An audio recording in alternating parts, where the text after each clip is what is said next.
Eu só proponho que a gente vire a página aqui e que a gente fale um pouquinho, porque não, sobre família, né? As coisas andam bem conturbadas, pelo visto, para Bárbara e Monique Evans. Essa dupla aí que, historicamente, protagoniza aí várias manchetes, polêmicas. Mãe e filha, dessa vez, parecem ter cortado laços de vez, hein, meus amigos? Estão bloqueadas até nas redes sociais. Para chegar nesse nível, é porque realmente o caldo azedou, o caldo entornou e a relação azedou de vez. Então a Monique ainda acusa a filha dela, Bárbara, de impedida de ver os netos. Mas, afinal de contas, até onde precisamos aturar os nossos familiares, mesmo que flagrantemente, claramente, eles estão nos pentelhando e estão no erro? Será que tem limite para tudo? Até para o dito amor incondicional do laço familiar? É uma baita de uma pergunta que polêmica também, vamos entender, sem tabu, com papo reto aqui, com ninguém mais, ninguém menos que a nossa queridíssima psicóloga Larissa Fonseca, doutora Lala, aqui com a gente no Morning Show. Beleza, querida? Beleza? Beleza, bom dia a todos. Estou muito feliz de estar aqui novamente. Assunto polêmico, né? Até que ponto? Exatamente. Aturar a família, né? Até que ponto que a gente analisa a família sagrada, né? E até que ponto que a gente vai tirar nossa paz para aturar essa família. Então... A gente pegou esse caso aqui da Bárbara e Monique Evans, que também, enfim, já tem um longo rastro aí de polêmicas, então... Mas, de novo, tem que tomar todo cuidado aqui para também, de novo, não generalizar e explorar se esse caso revela, na tua opinião, o que chega até o teu consultório, uma tendência maior em curso ou não? A gente acredito que sim. Tá? A gente está tendo muitos conflitos relacionados aos familiares e ao desgaste, o quanto que a gente se doa para esses familiares. Acho que tem 3 pontos importantes para a gente analisar, que seria o quanto que essa pessoa me gera um desconforto, mas não me gera um grande incômodo, uma grande instabilidade. Não, essa pessoa, ela faz críticas e traz um desgaste, e aí é possível o convívio? Não, essa pessoa, de uma certa forma, ela desestabiliza toda a minha vida e faz com que rompa a minha rotina. Então, esses são 3 pontos importantes para analisar. E a gente até pode dizer, né, um pouco mais sobre o diagnóstico, que não necessariamente seja dela, mas como a Bárbara mencionou, que talvez exista um diagnóstico borderline. E aí a gente tem uma dificuldade muito grande relacionada ao convívio com uma pessoa dessa forma, com esse diagnóstico. É um transtorno relacionado à personalidade. E seria uma baita ingenuidade nossa acreditar que é só esse o caso. Pelo contrário, para uma filha chegar ao ponto de ter que, assim, excluir, exterminar o laço ali com a mãe, afastar dos netos, é porque realmente algum motivo seríssimo teve, né? Tem paciência, a paciência de todo mundo tem limite, verdade é essa. Pepe conhece algum caso parecido, Aninha também, David, se quiserem compartilhar, não precisa ser pessoal, algo que vocês conheçam. Tem um amigo, né? Já estava esperando. Eu estava aqui ouvindo ela lá falando sobre esse assunto, né? Eu queria só trazer um ângulo, queria que a Lala falasse também sobre isso, né? A família é uma unidade social importante, né? Que traz identidade cultural, identidade psicológica de várias pessoas. Aí tem a unidade nuclear, que é pais e filhos, família extensa, que é tios, avós, primos, etc. E eu sinto que quando você consegue fazer essa análise, essa elaboração, e você sabe a importância de que um familiar tem para a vida de uma pessoa, você começa a entender a família de uma forma diferente.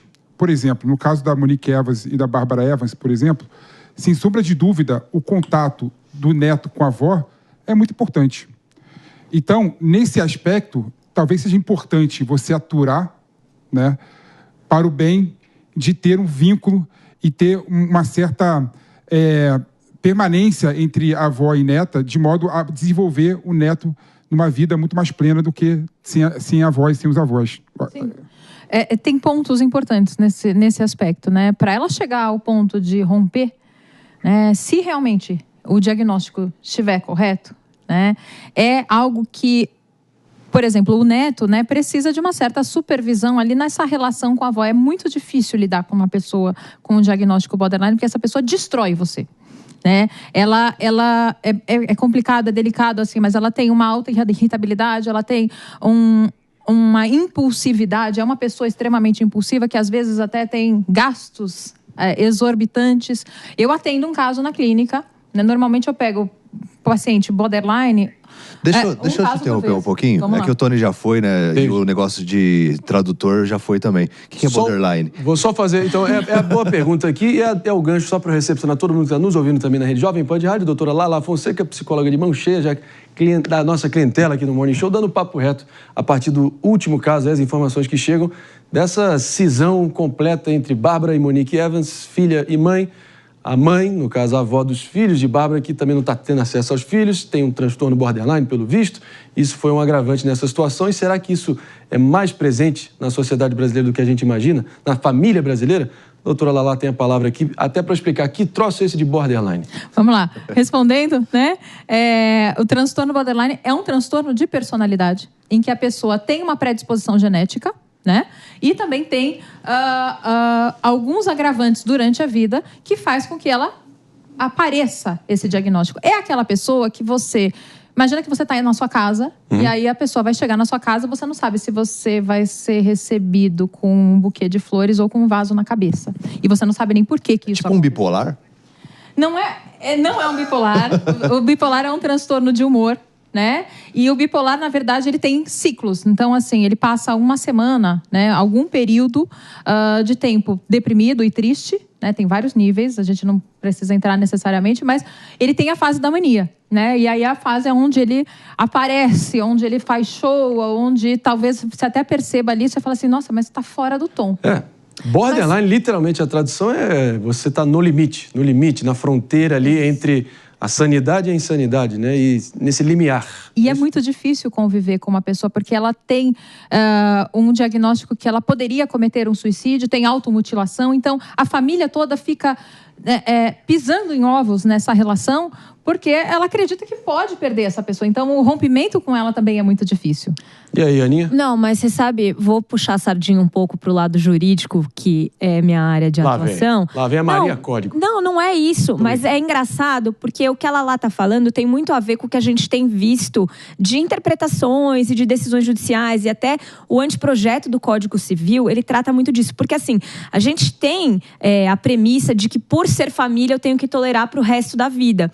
E hoje em dia existe uma mitigação disso para um quesito de afetividade. Então hoje a própria lei, que costuma demorar mais que a sociedade para fazer mudanças, tem entendido que o vínculo afetivo ultrapassa o biológico. Que hoje a relação mais importante é a de afeto, não é mais a de sangue. E acho que é exatamente para proteger famílias que têm aí pessoas que acabam destoando um pouco do que se espera de uma relação de afeto.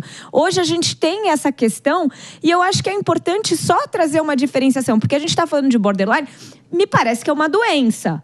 Então, até que ponto eu tenho um dever de cuidado intrínseco de ser um familiar meu, ou que isso também me faz mal e eu posso deixar ir? Delicada, né?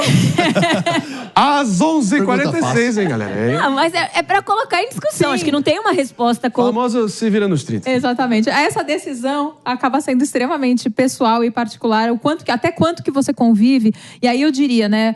Se fosse um paciente meu, eu falaria assim, olha, analisa o quanto que você consegue ter um distanciamento emocional. Não falaria para você ter necessariamente um rompimento, mas você sabe que essa pessoa vai dar um show, vai te mandar mensagem, vai te agredir, vai ser uma pessoa extremamente agressiva, e isso está relacionado com o diagnóstico dela. E aumentar, talvez, o convívio com pessoas que te façam bem. Esse é um ponto extremamente importante para quem convive com uma pessoa que tenha um diagnóstico ou que cause um desgaste emocional na sua vida.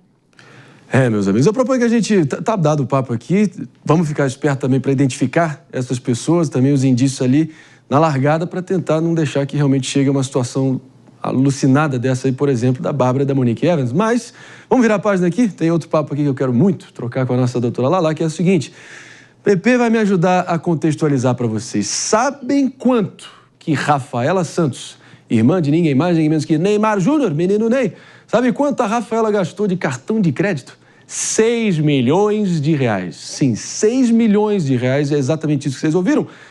Não é isso, Pepe? Conta pra gente com o que exatamente ela gastou para chegar nesse montante exorbitante, para ficar bem rimado aqui. Marinha, você vê, né, que a gente como a gente, né? A gente como a gente, né? Botafoguense. Botafoguense. A Rafaela Santos, irmã do Neymar, entre dezembro e janeiro, gastou 6 milhões de reais no cartão de crédito, né? Em um mês gastou 6 milhões de reais. Não conseguiu pagar a conta, ligou para o Neymar pai e pediu ajuda ao Neymar pai, que brigou com a filha, falou assim, filha, vou pagar a conta agora, mas, por favor, nos próximos meses, tenta gastar um pouco menos. Agora, o que é um pouco menos, eu não sei. 5 milhões, 3 milhões, 500 mil... Peraí, o que ela comprou para ver a fatura nesse tamanho? Café, por acaso? Comprou café, né? Picanha. Picanha também? Ovo, tomate? Não me surpreenderia. Ah, mas... Bom, gente... Aninha, gente... Ela tinha limite para gastar 6 milhões de reais no cartão. Olha que coisa maravilhosa. Essa daí tá bem na fita. Você percebe que o Neymar tem realmente um império bilionário no momento que ela gasta 6 milhões de reais no cartão de crédito, que com certeza é muito mais do que a folha salarial mensal de muito time do Campeonato Paulista. Não é? Mas muito mais. Mas deve ser bom demais, né? Gastar, papai, paga pra mim aqui, vai. Claro, não consigo pagar a conta do cartão. Claro. E aí, David, se surpreende esse valor? Lógico que surpreende, pô. Tem gente que vai trabalhar a vida toda e não vai chegar numa quantia dessa no final.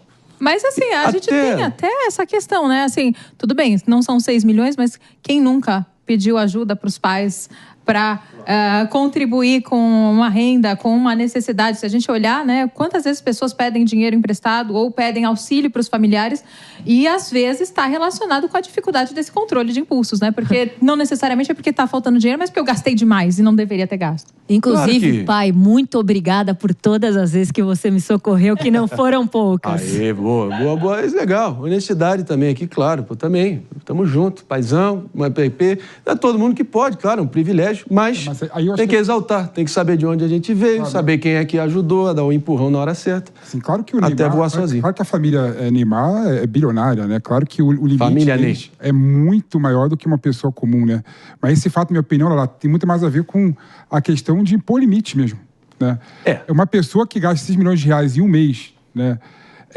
E depois pede ajuda do pai, né, para pagar a conta, né? Para minha opinião, não tem limite. Então, eu queria saber qual que é o limite que um pai tem que impor para a filha, para os filhos, para tratar a questão financeira de uma forma muito mais racional, né? Boa. É extremamente delicado, porque, assim, né, se a gente não coloca limite nos nossos filhos e coloca alguma frustração e alguma dificuldade, porque dói na gente ver os nossos filhos passarem por dor, enfim, só da gente tirar o tablet, o aparelho de rede social faz com que eles fiquem frustrados, enfim.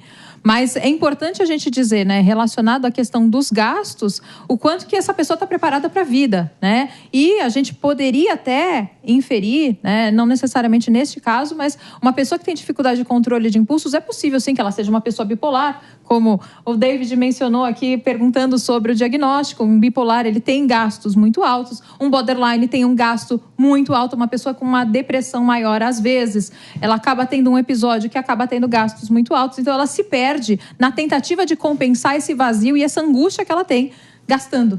Meus amigos, tem essa compulsão, tem essa gastança, o que eles chamam de perdulário, né? Não sabe controlar esse impulso. Mas olha, tem um outro vídeo aqui que eu adoraria trazer para vocês, que viralizou também na web, mas sabem por quê? Wesley Safadão, ele mesmo, compartilhou nas redes sociais um divertido momento, mostrando o caminho para o primeiro dia de trabalho do filho. E o que aconteceu? David de Tarso tem mais informações. O que aconteceu? Pois é, o garoto chegou, geração Z, né? 40 minutos atrasado. Quanto? 40 minutos é brincadeira. Mas tem 14 anos, pelo visto, não é isso? Mas ele deu uma explicação, inclusive, o Yudi, que é o filho do Wesley Safadão, sobre esse atraso. Vamos acompanhar. Combinei com ele agora que ele vai ter uma função, entendeu? Ele vai começar... Só, meu irmãozinho, que o primeiro dia de serviço dele, ele já tá atrasado já, 40 minutos. Vai com pão com ovo na mão. Cadê? Muda de academia também. Não dá certo não. Aqui, olha aqui. Primeiro dia de serviço já chegou atrasado da empresa. Não se trabalha. Ele disse, peraí que eu vou só pedir a tia pra fazer um pão pra mim. Eu disse, meu amigo, você já tá atrasado. 4h27, era 4 horas lá, o ponto. Explique. Eu saio da escola 3h45. Tem que deixar isso na dança. Aí chora Izzy, chora Dom. Chora aí, chora Dom, chora porque estão brigando. Aí 5h30 eu tô aqui em casa. Ele quer que eu chegue 5h30 lá. Eu vou de fato. 5h30 não, meu patrão. Seu serviço começa de 4 horas. Perdão, 4h30. Pois é, ele explicou esse atraso, né? Mas fato é que muitos chegam atrasados. Inclusive, a gente tem alguns exemplos que não fazem parte da geração Z. Não mete essa não. Não, peraí. Não. O PP é o Zé 959. E tá tudo bem. Ele chega aqui. Nunca falha. Eu sou igual o Romário, cara. Eu acordo perto da hora de sair de casa, chego perto da hora do show começar e eu ponho a bola pra dentro, entendeu? Se eu botar a bola pra mim que é gol, Davidzinho. Veio bem. Mas agora, em defesa do Yudi, é Yudi o nome dele? Exatamente. Em defesa do Yudi, quem tem ou convive com criança pequena sabe que o que ele falou é verdade. Porque começa um berreiro, você não consegue pôr as crianças dentro do carro, aí depois elas não querem sair. Realmente, meu amigo, tá justificado. Mas a gente tem, sim, uma geração com bastante dificuldade em comprometimento com a vida profissional. E isso é em decorrência, muitas vezes, dessa falta de frustrações e falta de uma educação mais rígida. O brasileiro, não querendo generalizar, mas já trazendo, tem uma questão com horário, né? Assim, atrasar 15, 20 minutos é ok. Não é ok. Mas Quanto que você é educado dessa maneira? Só para contextualizar também, ele trabalha com o pai, ou seja, o patrão é o Wesley Safadão, Exatamente. que tem uma empresa de construção civil e ele vai exercer atividades administrativas. Inclusive... Mas aí o patrão já cobrou, né? O pai, patrão... Patrão. Patrão. 40 minutos, pô. Mas chegou atrasado, não está justificado, mas 14 anos, chega, enfim... Aí fica essa dúvida, né? Mas Agora, não é um exemplo legal, será? 14 anos tá muito cedo. Na clínica, 14 é uma idade cedo, mas é bom começar nessa idade, assim, claro. Não necessariamente vida profissional com o pai. Acho que pode trazer um comprometimento, pode ensinar a pessoa a trabalhar, porque atendendo liderança, eu vejo muitas questões relacionadas à dificuldade em gerir a geração mais jovem. Não, totalmente. A gente pode, assim... O meu pai, por exemplo, foi arrimo de família desde os 14 anos. Então, pelo amor de Deus, é só para dizer que talvez é coisa de geracional também, muito clara aqui. Grande Marinho Pai. Né? Grande figura, super Paulo Marinho. Mas pelo visto, como castigo, David de Tasso. 14 anos, o cara começar a trabalhar, eu acho que está fora da realidade da geração Z. Totalmente. Totalmente fora, então realmente parece que o atraso é desculpável. O que vai deixá-lo muitas vezes à frente de toda uma geração, né? Esse esforço, essa dedicação e aprender, né? Enfim... Parece que o filho do Safadão, que ao chegar atrasado foi bem safadinho, pelo visto, ao chegar em casa, ele recebeu um castigo, David de Tasso. O Yudi, filho do nosso querido Wesley Safadão, o Yudi foi proibido de jogar PlayStation ao chegar em casa como castigo pelo que aconteceu. Bom, ninguém entendeu a piada, né? Eu tinha que terminar com a piada. Não é por falta de tentativa e é assim que eu me despeço, então, para você que nos ouviu aqui hoje no Morning Show. Obrigado demais. Tamo junto. A gente segue adiante aqui para todo mundo nos assistindo e dando números finais aqui ao papo aqui, porque afinal, acho que essa exploração infantil, muito cedo ou não? Eu citei no exemplo, né, infelizmente, do cachorro, que o adestrador, mas eu comecei com 11 anos também. Meu primeiro trabalho foi passeando com cachorro. Tinha 11 anos, então passeava com os cachorros ali do condomínio. Eu acho que é importante para você estabelecer também um critério para você conquistar as suas próprias coisas. Eu lembro que eu ia todo feliz ali comprar minhas coisas, sabe? Então é importante também isso, né? Tem os dois lados também, né, David? Tem os dois lados também, né? Porque criança, na verdade... Tem que se desenvolver intelectualmente, tem que se desenvolver socialmente. E também o trabalho não pode prejudicar isso. Claro que trabalho com responsabilidade, dividindo as atribuições e as responsabilidades é bom. É que não devia nem chamar trabalho, né? Talvez se ele falasse, ele está tendo aí um contato com atividades profissionais, atividades... Porque não tem que ser uma obrigação. A obrigação dele é estudar. Ele tem 14 anos, a obrigação dele é estudar. E eu dobrava roupa na loja da minha tia no Natal, com 14 anos também. Acho que é super legal você ter essa experiência. Mas não pode ser uma obrigação. Não pode tratar, não, ele atrasou, ele vai tomar uma... Não pode ser uma exploração, igual a gente trouxe o exemplo do carnaval, né? Eu também comecei a trabalhar com 15 anos. Não por necessariamente uma necessidade, mas por querer... desenvolver uma independência, por querer correr atrás, por querer me dedicar, e era difícil, só de ter que estar lá e chegar no horário e o comprometimento, enfim, nunca prejudicou meus estudos. Hoje em dia eu faço doutorado, então assim, a dedicação aos estudos eu sempre mantive, meus pais sempre deixaram claro a necessidade de manter estudando super bem. E claro que a opinião da nossa querida audiência, vocês podem deixar nos comentários para quem está nos assistindo no YouTube e também sempre no vozerio das ruas que estão nos ouvindo e nos assistindo.